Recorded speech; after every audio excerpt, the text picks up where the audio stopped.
Nobody wanted Blade Runner. The box office in 1982 belonged to E.T. and Rocky III. Audiences shrugged when the dark, dour Blade Runner hit theaters. Even the critics who gawped at the film's baroque visuals tore apart everything else.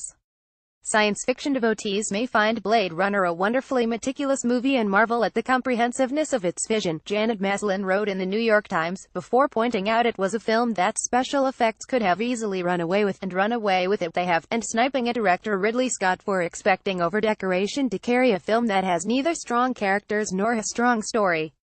Scott felt differently. Sometimes the design is the statement, he insisted in Paul M. Salmon's 1996 book Future Noir: The Making of Blade Runner. 35 years after Blade Runner's release, he's been proven right. Over the decades, the film, which owes as much to noir as it does to science fiction, has ossified into an endlessly examined, endlessly debated classic, with complexities that reveal themselves incrementally, viewing after viewing.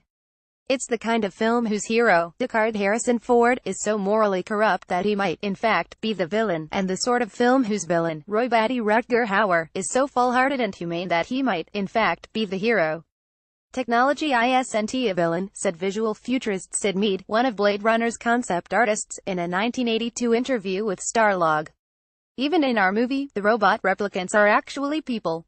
But looming above everything else in Blade Runner are those visuals. Scott's then remarkable vision of a culture-mashed, corporation-ruled Los Angeles, drenched in rain and soaked in neon, its air heavy with shadows and cigarette smoke, has only grown more resonant, seeping into popular consciousness and spawning countless homages, rip-offs, and subgenres. Which explains how, in 2017, we've ended up with a film that, in 1982, would have been inconceivable: Blade Runner 2049, which stars Ryan Gosling and features Ford, who's now on the third leg of the greatest hits tour he began with Indiana Jones and the Kingdom of the Crystal Skull and Star Wars: The Force Awakens. On the upside, 2049 comes with some heavy-duty talent: brilliant director Denis Villeneuve, who crafted a sci-fi classic of his own with 2016's Arrival, unparalleled cinematographer Roger Deakins, and Hampton Fancher, one of Blade Runner's original screenwriters.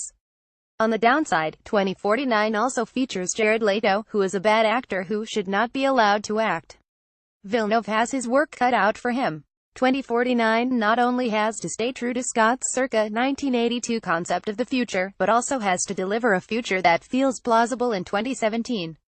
The result, in large part thanks to Deakins' jaw-dropping talent, doesn't disappoint. 2049's future feels safer and cleaner, lacking Blade Runner's sensuous grime. There's not a single cloud of cigarette smoke, but its imagery is no less striking, particularly when Villeneuve and Deakins go wide with hypnotic vistas of a decaying Earth. Even if this future is less believable and tactile than Scott's, it gets the feel right regardless of whether LAPD officer K. Gosling finds himself in the caverns of a hologram-filled city or in an expanse of radiation-scarred desert. Each frame is soaked with melancholy. No character harbors the delusion that they are not, inherently and eternally, alone. They wander an Earth that's a ghost of its former self.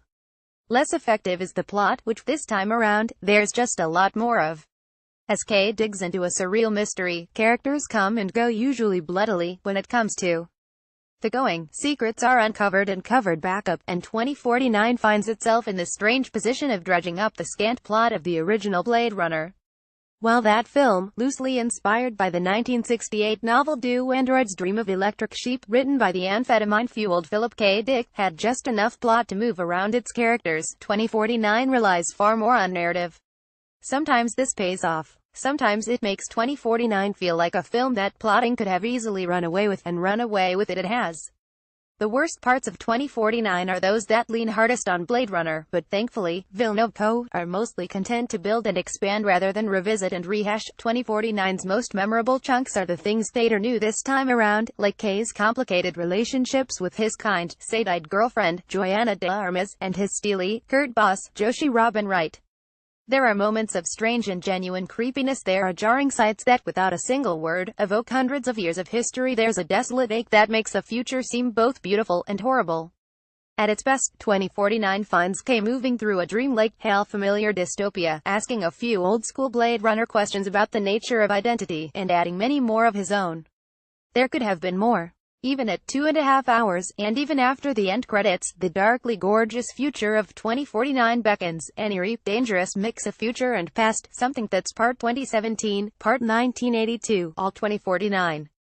Science fiction usually works best when it pushes forward, forward with Blade Runner 2049. Villeneuve reminds us that we can never leave behind our past.